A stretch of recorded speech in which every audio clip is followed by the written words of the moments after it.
from Buffalo, New York. It's Friday night food fights at Rust Belt Raceway Park. So let's meet tonight's food freaks. A returning champion with 2 wins under his belt, that's Uncle Elvis and Butter Me Softly. And the challenger is Jimmy John in the 81-gram Roach coach. So let's get him up and get some Friday night racing action. Race 1.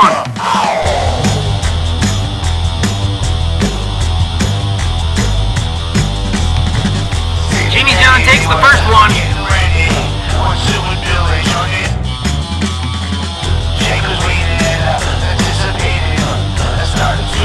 Race 2.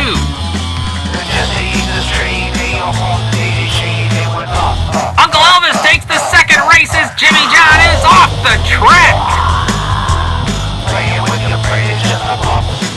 Replay!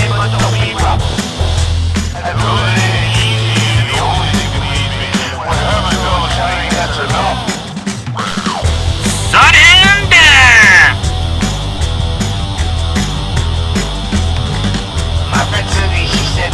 Jimmy John wins! So after just 2 weeks on the podium, Uncle Elvis is kicked to the curb and Jimmy John is our new food fight champion. Stay tuned next week as he takes on Killer Bunny. And paint me like one of your French toasts. Right here at Rust Belt Diecast Racing.